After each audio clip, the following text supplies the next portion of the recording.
Hi there, thanks for joining me. I'm Mindy Mandell, and today we're going on with the Republic. We're going to finish off Book 2. So last week I ended by talking about the guardians, and we looked at the nature of the guardians, including that they are lovers of wisdom. Today we're going to go on to the education of the guardians. All of our translations, by the way, throughout the Republic are by Paul Shorey. I did alter the translation slightly by putting it in this script form because I think it's just easier for us in this format. But I did stick to the translation of Paul Shorey. All right, so Socrates asks, what then is our education?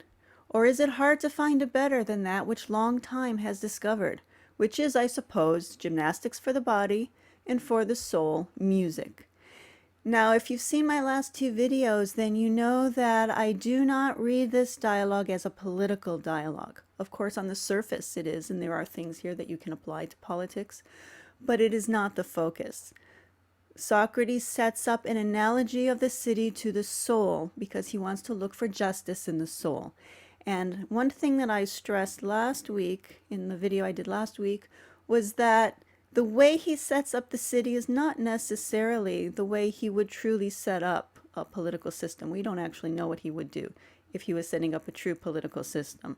When he was talking about what should be in the city, he had his eye on the soul and thinking that is the analog to the city. And so whatever he wants to say about the city, he'll say something about, whatever he wants to say about the soul, he'll say something about the city that would lead us to that analog in the soul.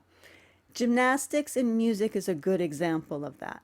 On the surface, this doesn't make any sense. This is the education of the guardians, the soldiers who are going to fight for our city-state and protect it. No military trains with gymnastics and music. I mean, yes, there are athletics. There's obviously they train, but it's not really gymnastics. And music, well, there are musicians in the military. Most militaries, if not all of them, have a military band. But no soldier trains for war by learning how to play the tuba. It doesn't make any sense. And yet this is the training that he says that we should have. In fact, it's hard to find a better than this. On the surface, it doesn't make sense. And so we have to keep in the back of our minds the question, what does Plato really mean by gymnastics? And what does he really mean by music? All right, Socrates goes on to say that we should begin our education in music earlier than gymnastics. Again, we don't know why, and on the surface it doesn't make any sense, but we will see that in the training of the soul it will make sense. So the rest of Book 2, which is I'm going to cover today, is dealing with music, and then he's introducing the topic, and then he's going to, that's going to lead into Book 3, and the first half or so is about music. It's probably not until we get to Book 3 that we're going to figure out what music is. So it's a question that's just going to kind of linger back there for a while, but it's one that you need to hold on to. Okay, that said, we're now going to get into the point of banning poets from the city-state. So Plato infamously had banned the poets, and he's taken a lot of hard knocks because of it. Many people upset with him about this. And certainly if you read it on face value, he does indeed kick them out. This is a very accurate reading on the surface. So let's take a look at it. Do you not know then that the beginning in every task is the chief thing, especially for any creature that is young and tender? For it is then that it is best molded and takes the impression that one wishes to stamp upon it. Quite so.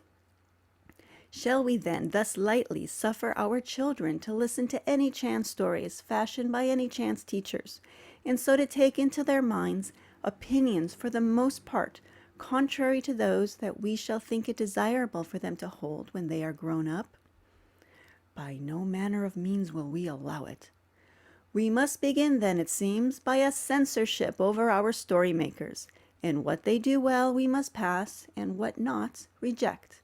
And the stories on the accepted list we will induce nurses and mothers to tell to their children, and so shape their souls by these stories, far rather than their bodies by their hands. but most of the stories they now tell we must reject. Okay, and which stories do they want to reject? Those that Hesiod and Homer and the other poets related to us. Well, again, on the surface, this doesn't really make sense. Yes, there are places in the Republic where Hesiod and Homer get knocked by Socrates, but there are also many places where they're used to make a point, a wiser point. And also, of course, in other dialogues as well, they're quoted throughout all of Plato's dialogues. And so on the surface, it doesn't make sense that he'd have a problem with them. And we're going to see as you read on in this section, and as always, I encourage you to read it on your own, and you'll see that his real problem is not these writers themselves, but it's the fact that you have to have a certain understanding of spiritual matters in order to understand what they're really writing about. Just as this dialogue is not really about politics and reading it on the surface will give you the wrong meaning of it, the dialogue, so too if you read Hesiod or Homer just on the surface and you don't understand what the gods represent or the functions that they represent, you're going to walk away with a wrong understanding. You're going to think, for example, that Zeus really was lustful and that Hera was this jealous, angry woman, and all the other images of the gods and all these negative images you're going to walk away with and think that the gods have all of these flaws that many humans have. So there are many places in this passage where he makes this clear. Here's one example. The young are not able to distinguish what is and what is not allegory, but whatever opinions are taken into the mind at that age are wont to prove indelible and unalterable. So if we want to understand what he really means when we strip away the surface meaning, what does Plato really mean by banning the poets? I'm going to take it in some steps here. So we don't yet know what he means by music or what the guardians represent within our souls. However, we do know that music is for the education of the guardians. And we know that the guardians represent some aspect of the soul. And as we saw last week in the earlier part of Book 2, it's a part of the soul that loves wisdom and it defends wisdom against any attacks. Now we know that this is the first lesson in music, this banning of the poets, and it's done for the purpose of avoiding false teachings, or at least to minimize them. So in the city, it is the stories of the poets that parents or caregivers teach the children, and so shape their souls. So what we have to ask ourselves, what is the analog to these stories within our souls? What shapes our souls in sometimes unhealthy ways? Because we know that the guardians, the part that we're trying to educate, is the part that loves wisdom. So what turns us away from wisdom? What are the bad stories? And the analog would be our beliefs. Now, this whole section about banning the poets, it leads us into a discussion about divine laws, or the core beliefs about the nature of reality that we ought to hold if we are to be lovers of wisdom and defenders of wisdom in the soul. So this is the first thing about the education of the guardians. If they're going to love wisdom, they must know the two divine laws. So let's see what they are. And is not God, of course, good in reality and always to be spoken of as such? Certainly. But further, no good thing is harmful, is it? I think not. Can what is not harmful harm? By no means. Can that which does not harm do any evil? Not that either. But that which does no evil would not be cause of any evil either. How could it? Once more, is the good beneficent? Yes. It is the cause then of welfare? Yes. And here's our conclusion.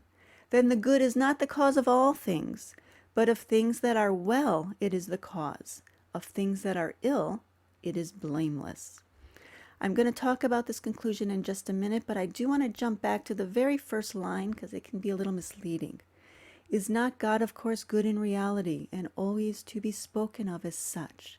Now, if you're reading very carefully with metaphysics in mind, It sounds here like there's God and there's reality, two things, and God is inside reality. I think, though, that Paul Shorey probably meant in reality the way we say actually. Here's another translation to make it clear. This is from Thomas Taylor. Is not God essentially good? And is he not to be described as such? And I think this is a better translation, so I just wanted to point that out so there's no confusion about what was meant by that line. God is not separate from reality and inside of it. Okay, so law number 1 is that God is good and is not the cause of all things, but of things that are well it is the cause, of things that are ill it is blameless. And he's going to go on to say a little more about this. Neither then could God, since he is good, be, as the multitude say, the cause of all things, but for mankind he is the cause of few things, but of many things not the cause. For good things are far fewer with us than evil. And for the good we must assume no other cause than God, but the cause of evil we must look for in other things, and not in God. So in the realm of mind, or we're talking about the realm of soul or our natural world, these things we can look to God as the cause, but of ignorance, God is not the cause of ignorance. And this is something that I think will become clear as we go on. Okay, so that's law number 1, and now law number 2. And what of this, the second? Do you think that God is a wizard and capable of manifesting himself by design? Now in one aspect, now in another, at one time himself changing and altering his shape in many transformations, and at another deceiving us and causing us to believe such things about him, or that he is simple, and less likely than anything else to depart from his own form. So then there's 2 ways that Socrates is going to argue this. First, he's going to argue that God is not changed from outside, and then he's going to argue that God would never choose to change. So he gives some examples of changing from outside, looking at soul and looking at the physical composite world. And then he says, it is universally true then that that which is in the best state, by nature or art or both, admits least alteration by something else. So it seems. But God, surely, and everything that belongs to God, is in every way in the best possible state. Of course. From this point of view, then, it would be least of all likely that there would be many forms in God. And then from here, Socrates is going to argue that God would never choose to change. Now, he's using the male pronouns here, but as always, we want to read them a bit loose. All right, but would he transform and alter himself? Obviously, if he is altered. Then does he change himself for the better into something fairer, or to the worse into something uglier than himself? It must necessarily be for the worse if he is changed, for we surely will not say that God is deficient in either beauty or excellence. Okay, so the argument up to this point is that God is already best, and therefore any change would mean for the worse. Most rightly spoken, Socrates says. And if that were his condition, do you think, Edemontus, that any one god or man would of his own will worsen himself in any way? Impossible. It is impossible, then, ever for a god to wish to alter himself. But as it appears, each of them, being the fairest and best possible, abides forever simply in his own form. So this is our conclusion. And it's easy to kind of get swept up and just follow along with the dialogue because it runs very smoothly. But we do need to slow down every so often and recognize that there is metaphysics behind this. When we get to book 7, to the allegory of the cave, we're going to see that when we leave the cave, the upper world outside of the cave is the world of the absolute realities. And it's described in book 7 as the just, the good, and the beautiful, with capital letters, the absolute realities. Now, we haven't yet defined justice. It's what we're looking for, so it's not mentioned here. But we have here that God is the fairest, or the most beautiful, and the best. And also, as you get deeper into metaphysics, you'll find that the way mythology presents the gods, The the immanent expression of the gods is expressed through the gods being at each realm of reality and interacting with humans. But the way that the highest expression of God is expressed is as transcendent, and it abides forever simply in his own form. And so that is law number 2, that God never changes. And so these are our 2 laws, and these are the beliefs that we would need to hold if we're going to be lovers of wisdom and defenders of wisdom, if we're going to be good guardians. And so when he talks about purging the poets or banning the poets from his city, it's not meant to be taken literally. What he's really talking about is not letting false beliefs, any belief that is in opposition to these 2 laws, into our soul. And if we have them, we need to purge them. So there are many places in many dialogues where he talks about purification or purging ourselves of false beliefs.